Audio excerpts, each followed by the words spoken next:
This video was brought to you by Nebula. On Wednesday evening, Hurricane Milton, a Category 3 storm with winds of 120 miles per hour, landed on Florida's west coast.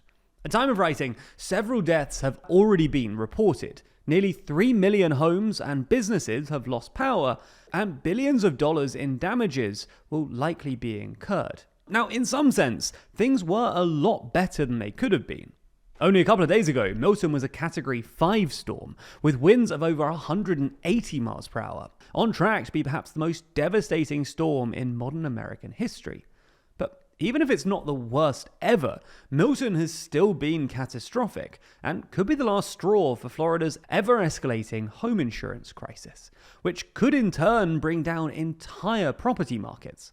So in this video, we're going to take a look at how climate change created an insurance crisis in the Sunshine State, how both the Florida and federal government have essentially subsidized the entire market, and why this model just isn't sustainable.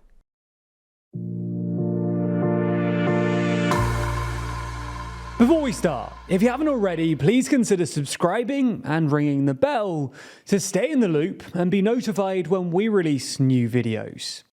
So, let's start by taking a look at how climate change has increased the frequency of extreme weather events. In the past few years, the number of extreme weather events causing more than $1 billion worth of damage have significantly increased. In 2014, for instance, there were 11 such events, but by 2023 there were 37. Much of this increase has been driven by an increase in the US, and this trend has continued into 2024 too. Milton is the 5th hurricane in the US this year, and the second direct hit on Florida in just 2 weeks, after Hurricane Helene in late September. Now, there is some disagreement over whether or not climate change has made hurricanes more frequent, or rather just changed where they tend to happen. But there's a widespread consensus that it has made them stronger. This is because a warmer world means both warmer air and warmer seas. Warmer air absorbs more water vapor, which means heavier rains with hurricanes, while warmer seas mean more energy available to drive the hurricanes. A warmer world also has less ice, and thus higher sea levels, which exacerbates the storm surges. Unsurprisingly, the increasing severity and frequency of extreme weather events in places like Florida has massively increased the cost of house insurance. Even before this year, Florida already had some of the highest home insurance costs in the US, with the average annual insurance premium coming in at nearly $7,000. And Insurify, an insurance company, reckons that it could rise to $12,000 in the next few months. Rising prices and a lack of coverage explains why an astonishing 20% of Floridians now don't have insurance, way above the national average of 7%. Now, despite charging these exorbitant rates, extreme weather events and the accompanying claims have actually bankrupted a number of private insurers, and those that have stayed often try to cheat their way out of big hurricane-related payouts. Lots of big insurers have just withdrawn from parts of the Florida market entirely, on the grounds that it's too difficult to account for hurricane risk. Worryingly, they've been replaced by a handful of smaller insurers, who, according to this study from December 2023, are just trying to cash in on these enormous premiums, and don't actually have the cash on hand to pay out if another hurricane hits. And we've just seen 2 in the last 2 weeks.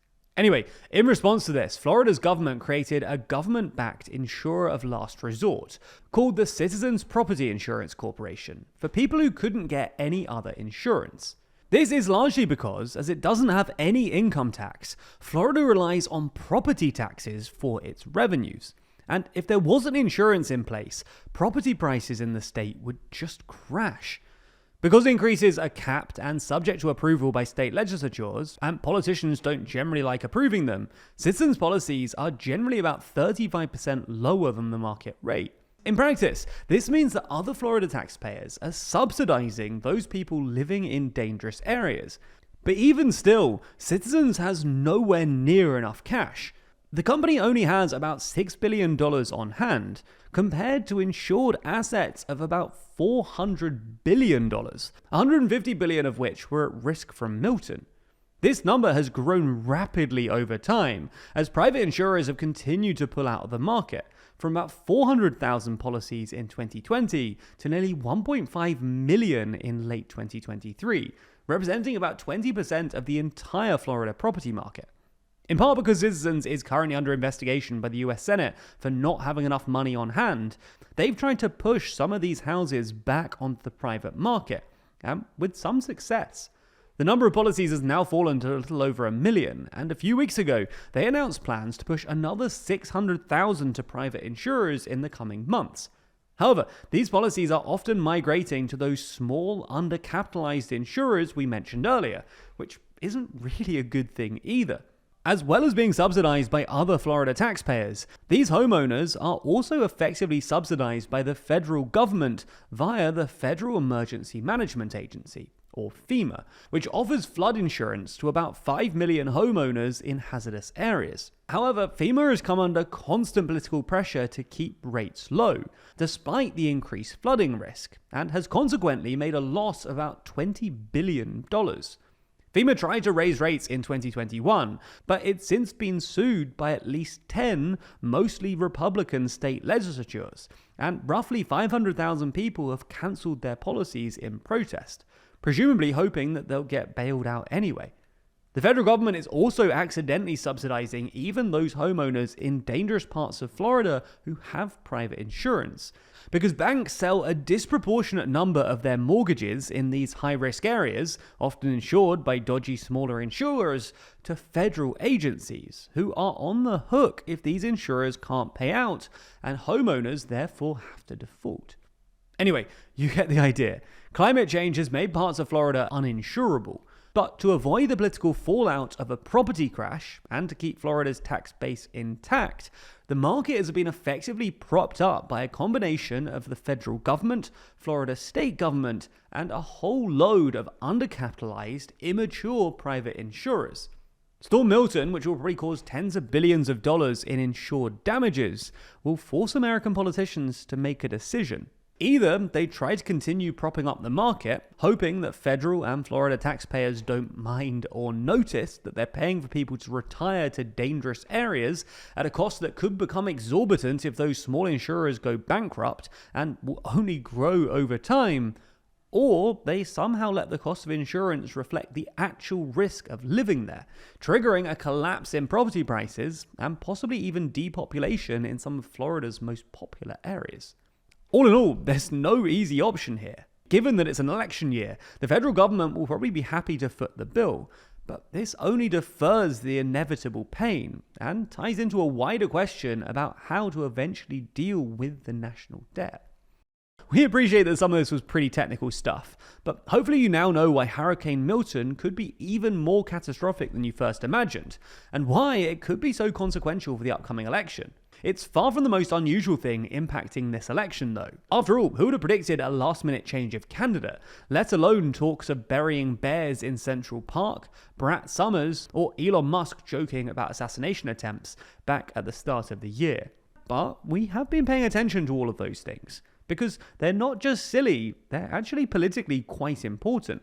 In fact, we've been documenting them in WTF USA, our slightly tongue-in-cheek look at the US election. Each week, we dive into the online discourse, explain the politics behind the stories, and tell you if you really need to pay attention. For example, in recent episodes, we've talked about Trump's foray into the world of crypto, claims of dog eating, and AI-generated Musk memes. These might sound stupid, but they actually tell us a lot about the candidate's economic plans, the state of post-truth politics, and how the US feels about its deficit. That is to say, WTF USA brings you the wildest moments from the 2024 election, tells you the hidden political meaning behind each of them, and then if you can just ignore the chaos, or if you should follow along. New videos come out every Friday only on Nebula. That's the streaming service we built alongside a bunch of our creator friends, and where you can find all kinds of superb content like WTF. We're super proud of WTF USA, and we hope that with your support, we'll be able to make other interesting, weird, and entertaining series with Nebula in the future. So signing up genuinely helps TLDR to grow and expand. As I say, it's not just WTF either. There's a whole bunch of other original content on the service, from creators like Real Life Law, Wendover Productions, and Neo. You can also watch every normal TLDR video ad-free on Nebula as well, and in some instances, before they land on YouTube. If you're not a member already, click the link in the description to get 40% off. That's just $30 for a year, or $2.50 a month. We really hope you check out the series, and as always, thanks for your support.